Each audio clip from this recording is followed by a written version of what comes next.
Bike या car purchase करते समय आप इंजन के सीसी के बारे में तो जरूर सुने होंगे, बट क्या होता है ये सीसी? हीरो के बहुत सारे बाइक्स 125 सीसी के होते हैं, बुलेट 350 और 500 सीसी का होता है जनरली। कार्स जनरली 1200 सीसी से शुरू होते हैं। बट क्या है ये सीसी? आज तक किसी को मैं सिंपल भाषा में समझाते हुए नहीं सुना सीसी को, बट आज मैं आपको ऐसे तरीके से एक्सप्लेन करूंगा कि हर कोई इसे समझ ले। सीसी का जेनेरिक फुल फॉर्म होता है क्यूबिक कैपेसिटी।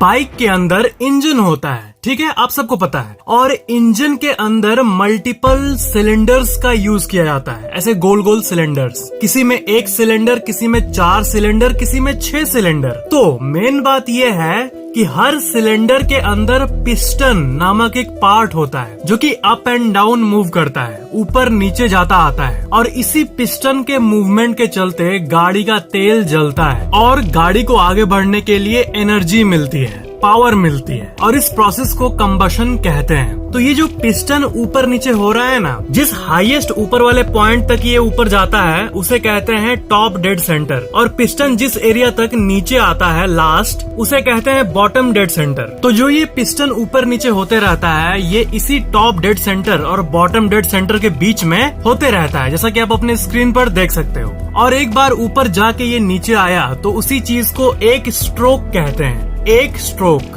तो एक स्ट्रोक में ये पिस्टन जितना एरिया कवर कर रहा है ये होता है सीसी। ये जो आप अपने स्क्रीन पर पिस्टन देख रहे हो, इस पिस्टन के पास अप एंड डाउन करने के लिए कितना स्पेस है, कितना जगह ले रहा है ये, उसे कहते हैं सीसी। तो जो ये एरिया है जो ये ऊपर नीचे होकर कवर करता है टॉप से बॉटम, ये एरिया ही सीसी होता है। वो पिस्टन कितना जगह ले रहा है ऊपर नीचे होने में, कितना वॉल्यूम ले रहा है, यही एग्जैक्टली सीसी होता है। तो ये स्पेस जितना ज्यादा होगा उतना ज्यादा वो एयर सक कर सकता है अपने अंदर, और एयर और फ्यूल मिलाकर ज्यादा पावर जनरेट हो सकता है। इसलिए बड़ी इंजन वाली गाड़ियों में ज्यादा सीसी होता है, क्योंकि उसमें बड़े बड़े सिलेंडर्स और पिस्टन होते हैं, हेंस ज्यादा सीसी होता है। सीसी एसेंशियली फिजिकल स्पेस को ही कहते हैं। रॉयल एनफील्ड 350 सीसी का जो ये बाइक है इसमें एक ही सिलेंडर होता है और वही 350 सीसी का होता है। और जो BMW X1 कार है, इसको ले ले अगर हम लोग फॉर एग्जांपल, तो ये गाड़ी है 2000 सीसी का, बट इसमें 4 सिलेंडर होता है, मतलब एक सिलेंडर 500 सीसी का होता है और टोटल 4 मौजूद होता है कार के इंजन में। तो कोई कोई गाड़ियों में एक ही सिलेंडर में फुल सीसी होता है और कोई कोई गाड़ियों में सीसी जो है वो अलग अलग सिलेंडर्स में बटा होता है, जैसे कार्स में। और आपको पता है जब बाइक फुल स्पीड में चलती है तब अंदर का जो पिस्टन ऊपर नीचे मूव होता है वो बिल्कुल कुछ ऐसा दिखता है जैसा कि आप अपने स्क्रीन पर देख सकते हो, पूरा जल्दी जल्दी ऊपर नीचे। Isn't that amazing? ये बात तो सही है कि जितना ज्यादा सीसी मतलब गाड़ी उतना पावर जनरेट कर सकती है, उतनी तेज चल सकती है। बट ऑटोमोबाइल एक्सपर्ट्स ये कहते हैं कि गाड़ी में और भी बहुत सारी चीजें होती है, सिर्फ सीसी से ही हम लोग फुल गाड़ी को जज नहीं कर सकते हैं, क्योंकि बाकी पार्ट्स का भी इफिशिएंट होना जरूरी है, तब जाके परफेक्ट सीसी और परफेक्ट बाइक या कार बनती है। बट तब भी सीसी बहुत इंपॉर्टेंट फैक्टर है और ये मोटा मोटा पावर को डिपिक्ट कर ही देती है। इसलिए इतने लोग कार या बाइक परचेज करने के पहले सीसी देखते हैं।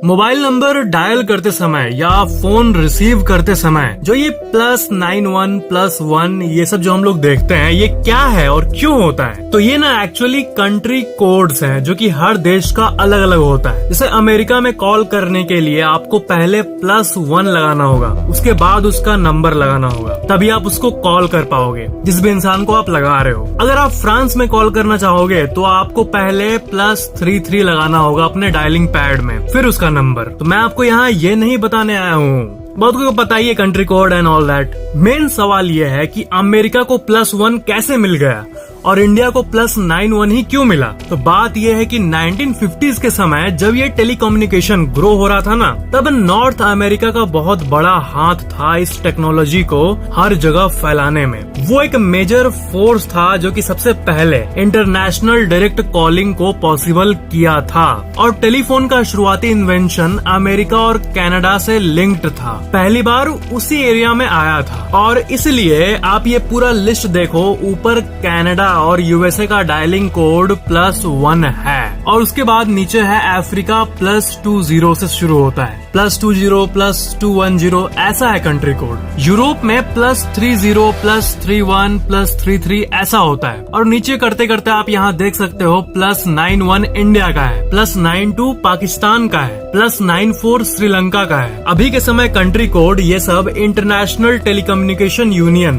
ITU कंट्रोल करती है, जिसमें सारे कंट्रीज शामिल है। ये पूरे विश्व स्तर की ग्लोबल लेवल की एजेंसी है और अभी के टाइम पे यही सब कुछ मैनेज करती है। और आपस में सारे कंट्रीज मिल के एग्री किए हैं, उस यूनियन में एग्री किए हैं, साइन किए हैं, ट्रीटीज हैं कि हमारा ये कोड है और तुम्हारा ये कोड है। और अभी के समय में जो कंट्री इस कोड पे एग्री किए हैं वो ऐसे ही चल रहा है पीसफुली, और सारे कंट्रीज के समर्थन से ये पूरा नंबर सिस्टम पॉसिबल हो पाया है। तो ये थी एक डीप सी बात जो कि इस +91 नंबर कोड के पीछे थी।